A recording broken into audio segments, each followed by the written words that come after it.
Okay, so this is Morton Joe 245 here, and today we're taking a look at Stalker.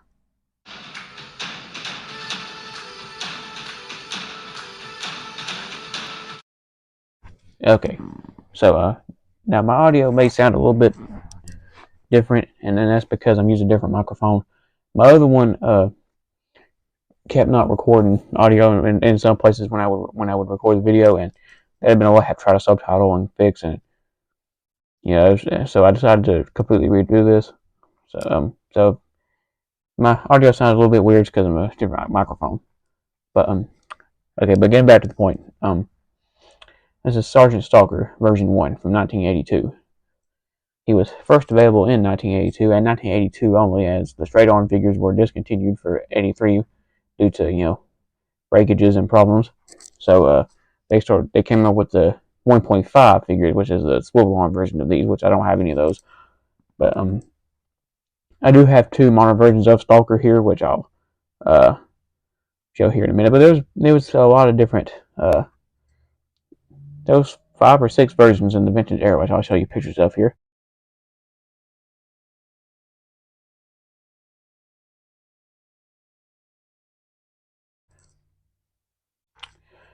So but this is version 1, and probably my favorite of all those. So let's first go over his accessories.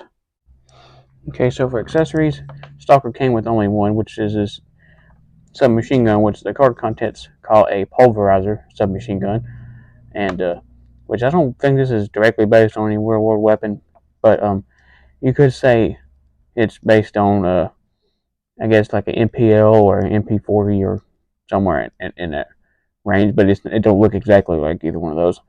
But as you can see, the stock on this is kind of curved into the shape where it would kind of go up against his arm there, as you would see, or he could shoulder it in real life. But this you can't shoulder this because of his articulation, which a lot of the vintage figures couldn't shoulder weapons like that anyway. But now there was different versions of this accessory. For some reason, my camera's not want to focus very good either. But there was Duke had one of these, and his was in green plastic, and there's also some accessory pack versions, and which the accessory pack ones were kind of like a lighter gray. This is a black, kind of a blackish gray, so you might want to keep that in mind if you're looking to find this accessory for your vintage Stalker. Okay, so let's go over the sculpt, design, and color of Stalker, starting with his head. So as you can see, Stalker is an African American male, as you can see, and he's kind of got like the black hair and a black mustache with the green beret, which is this green beret was pretty signature for Stalker. And you can see going down to his chest, he has the same overall body as a lot of the other figures, but what made Stalker unique is this camouflage pattern he's got on his whole uniform. But money saved from not putting paint on Snake Eyes, was able to be used to this camouflage pattern for Stalker. And you can see it's a pretty generic body. He's got the same kind of pockets like Snake Eyes did, the same suspenders, grenade, the knife, back here, the same waist piece with 1982 Hasbro made Hong Kong on his rear end. The same legs as Snake Eyes. Or not Snake Eyes, I mean Grunt. Snake Eyes had different legs. But these legs were reused with Grunt as well as a lot of other figures, as well as his boots. These boots were also pretty generic for 82 version 1 and 83 1.5 figures. Okay, so let's go over Stalker's articulation. Now, I'm not going to use Stalker to show off the articulation, and the reason for that is Stalker was made out of the infamous light green plastic, which means that this light green plastic was very brittle even when it was new, and it breaks very easily. Zap has the worst reputation of it.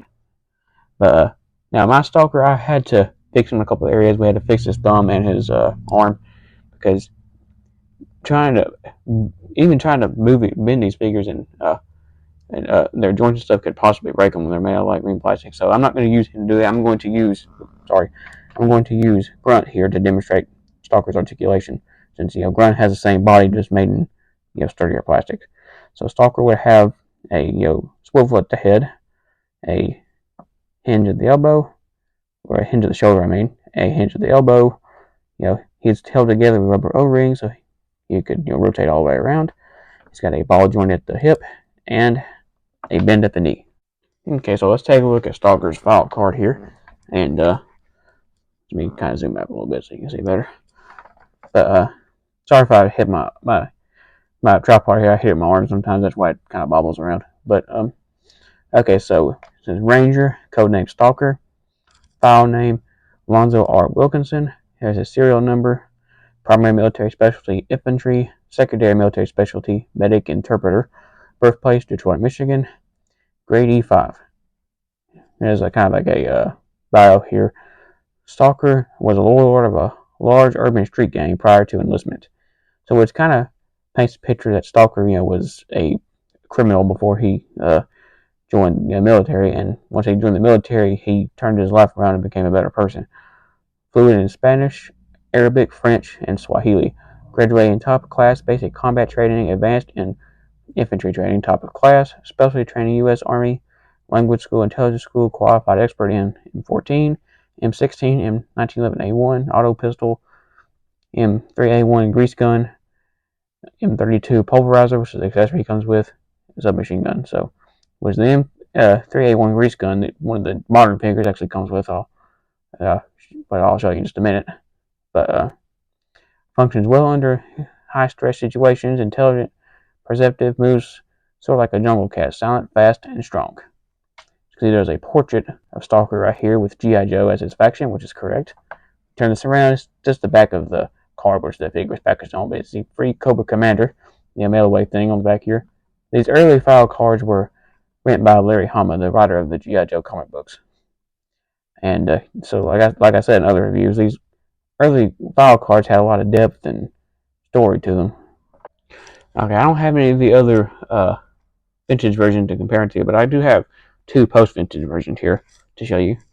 I don't have the 25th anniversary ones, but I do have this new 2021 Stalker here, which did come. Here's the gun I was talking about. This is a M3A1 grease gun, which was a submachine gun developed in World War II.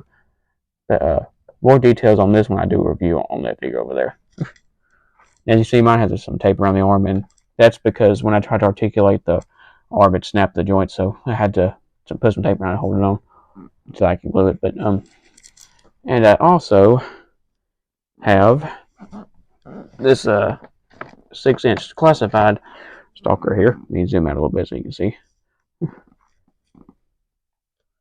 can get my tripod to go up. There we go. So that's a 6-inch classified Stalker, which I really like that figure. It's one of my favorites. And these two figures will get their own review. I'm going to do some modern figure reviews. I just don't know when yet, but I will. I've been doing vintage ones because I prefer vintage figures over, modern figures. But these modern figures are still pretty cool, though, so I'll start doing some of those, especially the classified. I like the 6-inch classified ones. And like I said, that Stalker is one of my favorites. Okay, so looking at how Stalker was used in G.I. Joe media, he made many appearances in the G.I. Joe comic books, as well as the Sunbow animated series and the DK animated series. But a lot of characters didn't make the transmission over from Sunbow to DK, but Stalker was one that did, believe it or not. So, what do I think of this figure overall? Yeah, I like this figure. It was one of my favorites, growing up. The camouflage pattern is unique. It looks cool, and I just like Stalker as a character. He was always one of my favorite GI Joe characters, like in the comics and in the show. He was kind of underused in the Sunbow animated series, but he still had some moments. But now things I don't like about this figure. This figure is very fragile, and like I said, it's because it's made out of that light green plastic, and just sometimes even just bending their joints around is enough to snap them. And the reason these figures are so fragile is because of the flame retardant that was used in the plastic when they were made. But like I said, Zap has the worst reputation of it. But if you handle these with care, they won't snap or nothing. So when I have these stored, Stalker always goes on top because I'm afraid if I have a bunch on top of him, I might snap him somewhere because there's a lot of pressure and stuff. So just a precaution because I don't want him broke. And if you notice, also I didn't use a figure stand, and that's because a lot of times with these, if you try to put them on a figure stand, it will snap the back of the heel off. So I don't want to risk that. And which made this review a little hard because he wanted to topple and fall over. So, but other than that, it was still one of my favorite figures of all time in GI Joe. So If you say more, just feel free to comment and like and subscribe. Till next time.